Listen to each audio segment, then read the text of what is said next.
High, সবসময় মাথায় রাখবে, তুমি যা হতে চাও কিংবা যা পেতে চাও তার জন্য পরিশ্রম করা কমিয়ে দাও এবং পরিশ্রমের পরিবর্তে নিজেকে অ্যালাইন করা শুরু করো। এবার বলবে, বাবা অ্যালাইনিংটা কী জিনিস?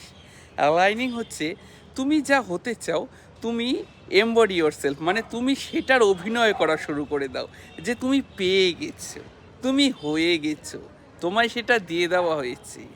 এবার ভাবো, যদি তুমি সেটা এই মুহূর্তে পেয়ে যাও, কালকে পাবে, 10 বছর পরে পাবে, 2 বছর পরে পাবে না, এই মুহূর্তে তুমি সেটা পেয়ে গেছো। এটা তুমি অনুভব করা শুরু করো এবং নিজের মনের ভেতর থেকে সেই অনুযায়ী ভেবে নিজেকে সেই রকম গুরুত্ব দেওয়া শুরু করো।